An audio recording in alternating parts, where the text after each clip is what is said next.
Hello and अस्सलाम वालेकुम, I am doctor Sanaullah Jamali. तो आज हमारा टॉपिक है रेगुलेशन ऑफ एरिथ्रोपोएसिस।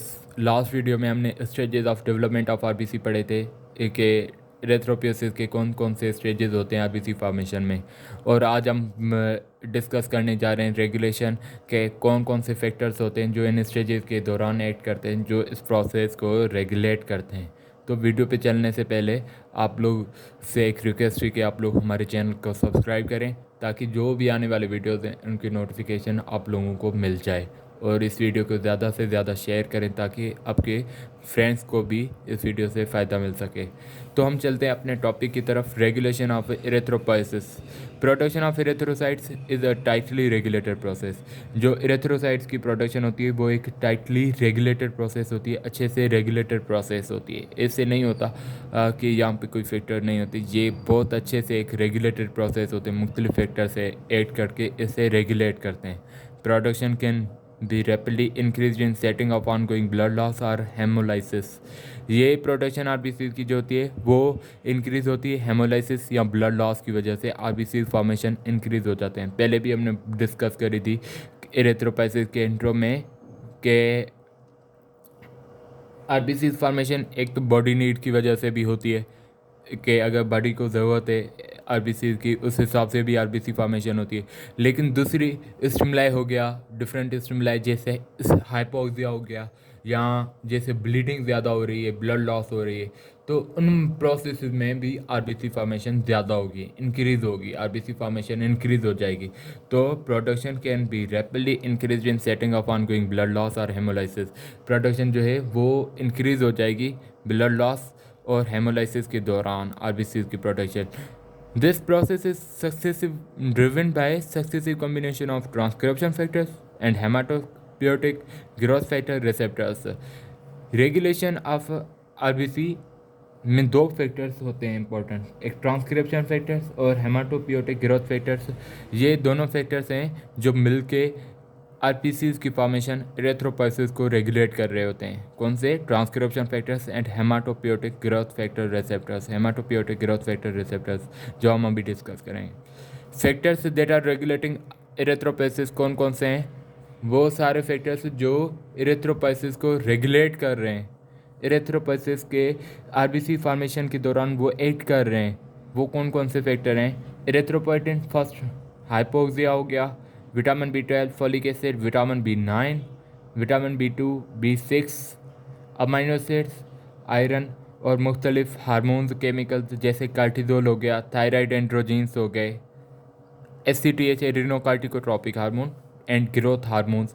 ये डिफरेंट हार्मोन्स होते हैं और ये सारे फैक्टर्स आरबीसी के फॉर्मेशन को, एरिथ्रोपोएसिस को रेगुलेट कर रहे होते हैं। कौन कौन से factors? For one more time, erythropoietin, hypoxia, vitamin B12, folic acid, vitamin B9, vitamin B2, B6, amino acids, iron, cortisol, thyroid, androgen, SCTH, growth hormone. ये क्वेश्चन हमेशा वाइवा के दौरान पूछते हैं कि एरिथ्रोपोएसिस के दौरान कौन कौन से फैक्टर्स होते हैं या BCQ में आते हैं, तो ये इंपॉर्टेंट है, इन फैक्टर्स को आप याद कर लीजिए। Erythropoietin, what is erythropoietin? Erythropoietin के बारे में पूछते हैं कि उनकी फंक्शन क्या होती है, क्या होता है erythropoietin? Chemical nature, it's a glycoprotein hormone. Erythropoietin जो होता है वो एक ग्लाइकोप्रोटीन हार्मोन होता है, ग्लाइकोप्रोटीन हार्मोन होता है। ग्लाइको कार्बोहाइड्रेट और प्रोटीन, ये दोनों की कंजुगेशन, उसे ग्लाइकोप्रोटीन बोलते हैं। ये ग्लाइकोप्रोटीन हार्मोन होता है, means it is formed by carbohydrate and protein combination and it's hormone in nature. Glycoprotein hormone होता है एरिथ्रोपोइटिन। इसकी फॉर्मेशन कहाँ से होती है? रिलीज होता है मोस्टली किडनी से और कुछ लिवर से भी आ रहा होता है। मोस्टली एरिथ्रोपोइटिन की फॉर्मेशन जो होती है किडनी से होती है, लेकिन कुछ लिवर से भी फॉर्मेशन हो सकती है। स्टिमुलस टिश्यू हाइपोक्सिया होता है। जब हाइपोक्सिया होती है, जब ब्लड की लॉस होती है, जब ब्लड ऑक्सीजन को सही से टिश्यू तक नहीं देता, तो उस स्टिमुलेशन में एरिथ्रोपोइटिन की फॉर्मेशन होती है। किडनीज एरिथ्रोपोइटिन प्रोड्यूस करते हैं, फिर वो एरिथ्रोपोइटिन की जाके बोन मेरो पे ऐड करता है, तो उसके फंक्शन से acts on bone marrow upon erythropoietin sensitive stem cells converts them into proerythroblast. Erythropoietin नहीं होता है जो bone marrow sensitive stem cells bone marrow पे एक्ट करता है एरिथ्रोपोइटिन सेंसिटिव स्टेम सेल्स पे और उन्हें कन्वर्ट कर देता है प्रोएरिथ्रोब्लास्ट के अंदर। ये एरिथ्रोपोइटिन होता है वो ऐड करता है बोन मेरो पे, और जो एरिथ्रोपोइटिन सेंसिटिव स्टेम सेल्स होते हैं, स्टेम सेल्स हमने पढ़े हेमाटोपोइटिक स्टेम सेल, वहाँ पे वो स्टेम सेल जो होते हैं वो सेंसिटिव होते हैं फॉर एरिथ्रोपोइटिन। तो एरिथ्रोपोइटिन आके इन पे ऐड करता है इन स्टेम सेल्स पे और उन्हें कन्वर्ट कर देता है प्रो एरिथ्रोब्लास्ट में, जैसे हमने पिछले वीडियो में डिस्कस करी स्टेजेस में कि प्रो एरिथ्रोब्लास्ट फर्स्ट स्टेज होती है आरबीसी फॉर्मेशन में। वो वीडियो भी लिंक में आप जाके वो वीडियो भी देख सकते हैं। Once proerythroblasts are formed, erythropoietin causes them to pass more rapidly through next stages. एक तो काम हो गया कि erythropoietin सेंसिटिव स्टेम सेल्स पे ऐड करेगा और उन्हें कन्वर्ट कर देगा प्रोएरिथ्रोब्लास्ट में। अब फर्स्ट स्टेज बन गई, अब एरिथ्रोपोइटिन की काम ओके ये इन स्टेजेस को जल्दी पास कराएगा और जल्दी से आरबीसी फॉर्मेशन कराएगा। प्रोएरिथ्रोब्लास्ट बनते हैं तो एरिथ्रोपोइटिन इन स्टेजेस को दूसरे स्टेजेस से जल्दी पास करवाएगा। Rapid production of RBC takes about 5 days to appear and is associated with entry of a number of immature cells into the circulation called reticulocytosis। जो आरबीसी की फॉर्मेशन होती है जल्दी से, रैपिड प्रोडक्शन ऑफ बीसीज की जो होती है ऑलमोस्ट 5 days लग जाते हैं, और उसके बाद बहुत ज़्यादा इमेच्योर सेल्स जो होते हैं वो सर्कुलेशन में एंटर होते हैं, जिन्हें हम रेटिकुलोसाइटोसिस बोलते हैं। लेकिन हमने पढ़ी थी पिछले वीडियो में कि रेटिकुलोसाइटोसिस का 20% जो होता है वो हेमोग्लोबिन होता है, वो भी इंटर हो जाते हैं, फिर उनसे आरबीसीज बनते हैं। तो रैपिड प्रोडक्शन आरबीसी की फॉर्मेशन ऑलमोस्ट रैपिडली भी 5 days लग जाते हैं, और फिर बहुत ज़्यादा इमेच्योर सेल्स वो इंटर होंगे सर्कुलेशन के अंदर, जैसे रेटिकुलोसाइटोसिस बोलते हैं। ये था एरिथ्रोपोइटिन। उसके बाद दूसरे फैक्टर्स कौन से होते हैं इस प्रोसेस में, एरिथ्रोपोइसिस के प्रोसेस में? वो होते हैं vitamin B12 plus folic acid, दोनों इंपॉर्टेंट फैक्टर्स हैं, बहुत इंपॉर्टेंट फैक्टर्स हैं। These both vitamins are needed for final RBC maturation. ये दोनों vitamin B12 and folic acid vitamin B9 को बोलते हैं। ये दोनों विटामिन बहुत इंपॉर्टेंट होते हैं, बहुत इनकी ज़रूरत होती है फाइनल आरबीसी मैच्योरेशन की। एक एरिथ्रोपोइटिन था, उसने स्टेम सेल को कन्वर्ट किया प्रोएरिथ्रोब्लास्ट में, फिर उससे नेक्स्ट स्टेज से भी जल्दी पास करवाता जा रहा है। लेकिन फाइनली आरबीसी मैच्योर होगा जब रेटिकुलोसाइटोसिस हुआ। आरबीसी मैच्योर अब कैसे बनेंगे? अब उन आरबीसी मैच्योरेशन के लिए, फाइनल आरबीसी मैच्योरेशन के लिए दो vitamin folic acid and vitamin B12 दोनों इंपॉर्टेंट होते हैं। These both are required for synthesis of thymidine triphosphate, which is essential block for synthesis of DNA। Vitamin B12 और folic acid जो होते हैं ये दोनों इंपॉर्टेंट होते हैं थायमिडिन ट्राइफॉस्फेट के सिंथेसिस के लिए। थायमिडिन ट्राइफॉस्फेट क्या होता है? असेंशियल ब्लॉक होता है डीएनए सिंथेसिस के लिए, याद रखिएगा। Thymidine triphosphate is essential block for DNA synthesis. These both are required for thymidine triphosphate synthesis, और थायमिडिन ट्राइफॉस्फेट की वजह से डीएनए बनती है। Vitamin B12 as methyl cobalamin donates methyl group to homocysteine and forms methionine. Vitamin B12 जो होता है methyl cobalamin की तरह वो डोनेट करता है मिथाइल ग्रुप को, होमोसिस्टीन को। विटामिन B12 एक्ट करता है मिथाइल कोबालमिन, तो मिथाइल कोबालमिन से मिथाइल ग्रुप जो है वो डोनेट करेगा होमोसिस्टीन को, और क्या बनाएगा? मिथियोनाइन बनाएगा।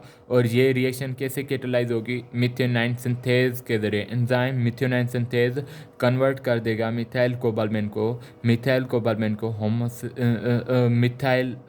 को मिथियोनाइन के अंदर। कैसे कन्वर्ट होगा? मिथाइल कोबालमिन का मिथाइल ग्रुप जो है वो हेमोसिस्टीन से अटैच होगा और ये मिथियोनाइन बनाएगा, और इसमें एंजाइम मिथियोनाइन सिंथेज है। दूसरा रिएक्शन ये होगा कि मिथाइल कोबालमिन फिर से बन जाएगा, विटामिन B12 फिर से बन जाएगा। वो कैसे बनेगा? अब कोबालमिन हमारे पास मिथाइल ग्रुप तो चला गया होमोसिस्टीन के पास और मिथियोनाइन बन गई, अब सिर्फ कोबालमिन है। फिर कोबालमिन क्या करेगा? मिथाइल टेट्राहाइड्रोफोलेट कंपाउंड से मिथाइल ग्रुप लेगा और खुद का और जो ये मिथाइल टेट्राहाइड्रोफोलेट है, इसका मिथाइल चला जाएगा तो वो कन्वर्ट हो जाएगा किस में, टेट्राहाइड्रोफोलेट में, और ये मिथाइल कोबाल्मिन के साथ मिलकर मिथाइल कोबाल्मिन बनाएगा जो विटामिन B12 है। याद रखिएगा 2 रिएक्शन हो रहे हैं यहाँ पे, एक के विटामिन B12 जो मिथाइल कोबाल्मिन है वो मिथाइल ग्रुप अपना देगा होमोसिस्टीन को और मिथेनाइन बनाएगा। इस रिएक्शन में एंजाइम मिथेनाइन सिंथेज है। और दूसरा रिएक्शन ये है कि जो कोबाल्मिन है वो फिर से मिथाइल ग्रुप रिसीव करेगा मिथाइल टेट्राहाइड्रोफोलेट से, मिथाइल टेट्राहाइड्रोफोलेट से अपना मिथाइल ग्रुप रिसीव करेगा तो मिथाइल कोबाल्मिन फिर से बन जाएगा विटामिन B12 और बाकी रिमेनिंग टेट्राहाइड्रोफोलेट बनेगा। याद रखिएगा इन 2 रिएक्शन से हमें 2 चीज़ें बनते हैं। एक मिथेनाइन इंपॉर्टेंट होता है DNA सिंथेसिस के लिए, यहाँ से पहले रिएक्शन से हमें मिथेनाइन मिल रही, वो इम्पोर्टेंट होती है फॉर DNA सिंथेसिस। और दूसरी रिएक्शन से टेट्राहाइड्रोफोलेट हमें मिल रहा, tetrahydrofolate is important for, tetrahydrofolate is the active form of folic acid. Tetrahydrofolate जो होता है वो एक्टिव फॉर्म होता है फोलिक एसिड का। 2 प्रोडक्ट हमें इन दोनों रिएक्शन से 2 प्रोडक्ट मिले, एक methionine that is required for DNA synthesis and tetrahydrofolate that is active form of folic acid, वो active form of folic acid होता है।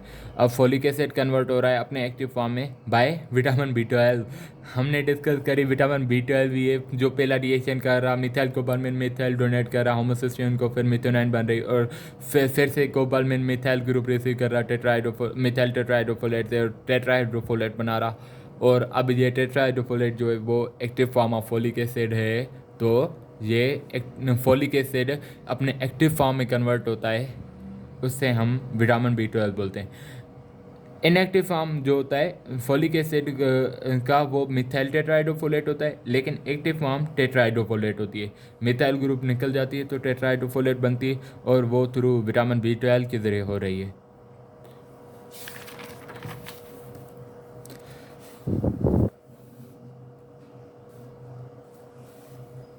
Folic acid is needed for conversion of uracil to thymidine and formation of other nucleotides that are essential for DNA synthesis.